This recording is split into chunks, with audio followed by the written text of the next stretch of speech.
Hello, what's up mga ka-J-Vlog? Welcome ulit sa panibagong video. And for today's video, i-game test natin ngayon itong most requested din na smartphone today, ang Tecno Camon 40. Tara mga ka-J-Vlog, check natin.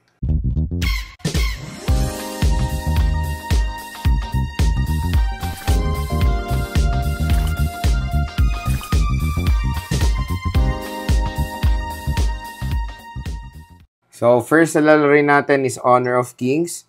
So, ito settings natin, FPS Ultra, Resolution Ultra.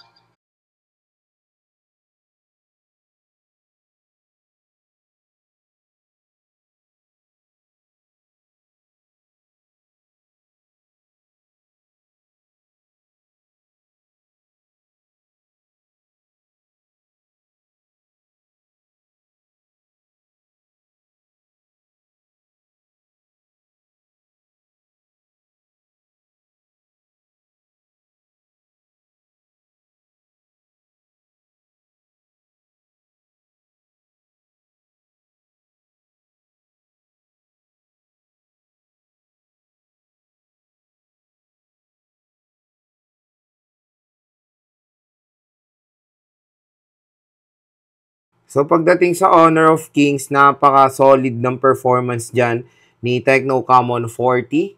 Ayan, smooth naman siya so far sa mata sa settings. Ang ganda rin ng graphics ng mga J-Vlog. At ang maganda nga din dito sa game space ng Tecno Camon 40, tingnan nyo pwede pa natin improve yung kanyang graphics kumbaga sa color accuracy. Tingnan natin Ano ba yun? So, dito yan sa gameplay add-ons. So, yun mga ka-J-Vlog, makakalaro naman kayo ng mabuti ng Honor of Kings. May enjoy nyo Matic dito sa Tecno Camon 40. Malaking tulong din yung AMOLED display niya dahil grabe, napaganda nung color reproduction nung kanyang display. So, next is Mobile Legends. So, settings natin, refresh rate super, graphics ultra, nako ng outline at shadow.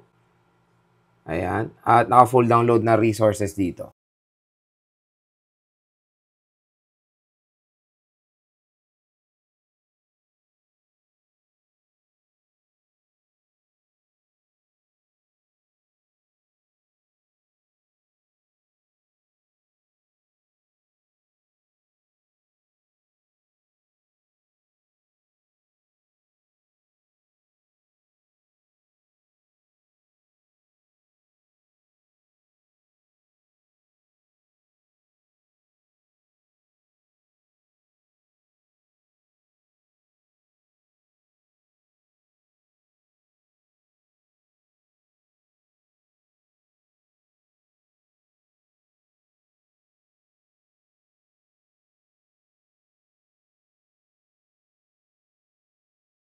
So, pagdating sa ML, super smooth din siya dito sa Tecno Camon 40.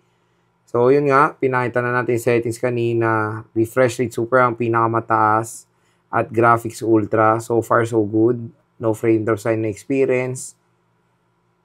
And napaganda rin ng graphics ng ML dito sa Tecno Camon 40. So, makakalaro kayo ng mabuti dito sa smartphone na to. So, next is COD.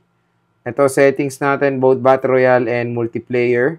So, graphics medium at frame rate natin nasa high. So, di pa naka-optimize tong chipset na to till now sa COD kasi graphics niya is pinakamataas is medium, tas frame rate high. So, walang ano ba yun? Very high dito sa smartphone na to. So, check natin.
So yan, pagdating sa COD Battle Royale, kung makikita nyo ang FPS natin, ang pinakamataas natin nakikita is nasa 40 FPS tayo dito.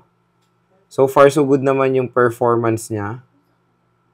Di naman tayo nahihirapan maglaro dito. Wala namang mga sobrang lalang frame drop while playing COD Battle Royale dito sa Tecno Camon 40. So, movement and all, ayan, okay na okay din. Smooth naman siya.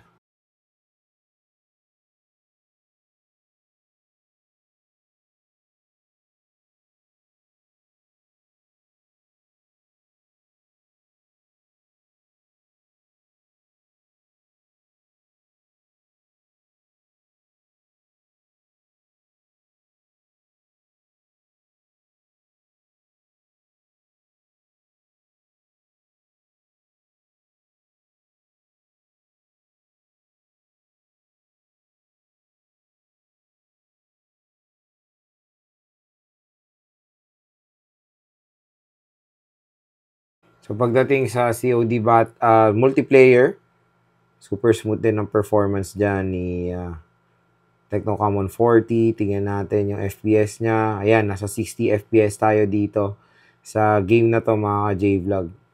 Siyempre, mas light kasi yung load nito compare sa Battle Royale. At kahit may kalaban tayo, wala tayong experience sa any problems or malalang frame drops dito sa game na to. So, multiplayer, pasado tayo dito sa Tecno Camon 40. Next naman is Genshin Impact. Set muna natin yung settings niya sa pinakamataas, highest, graphics highest, 60 FPS, at off na natin yung motion blur. So, let's check. Sinet natin sa 60, pero ang pinaka-max na nakita natin is 30. While moving, nasa 20 siya. So, 90, mga 20, pababa yan, 30 FPS yung pinakamataas dito sa Tecno Camon 40. Pero pag nagbabattle tayo, playable naman siya. Pero expect nyo na hindi nyo ma-feel yung sinet natin 60 FPS dito sa device na to. Pero usapan din dito kung playable siya, di ba? So, when it comes sa pagiging playable niya sa mataas sa settings, tingnan nyo naman, nakakaya naman kahit papaano yan ng Tecno Camon 40. Huwag nyo expect na smooth performance, lalong-lalo na pag nag-overheat yung device.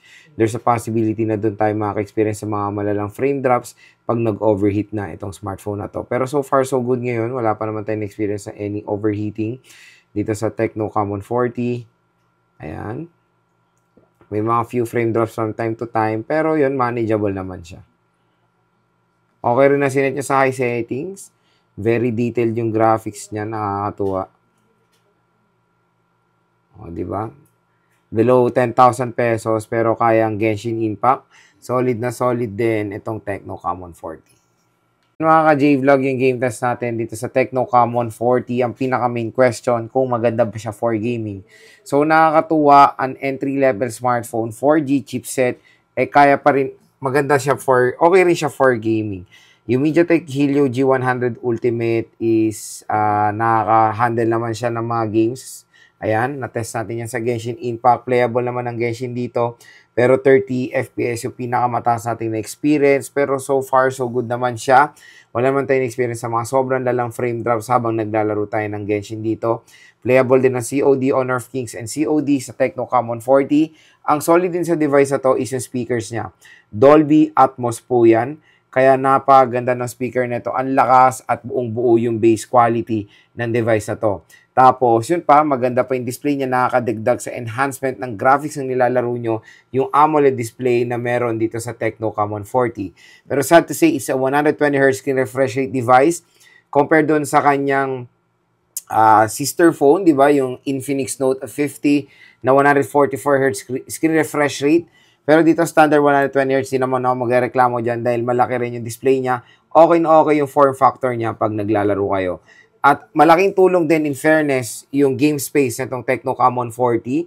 Kaya kung interested kayo dito sa device na to, again, nandito yan sa shopping bag natin or nasa description box. I-click nyo na lang yan, i-add to cart nyo na itong Tecno Camon 40 dahil napakasulit na ito ngayon at mura nyo lang siya mabibili sa online pag click nyo yung link sa description box.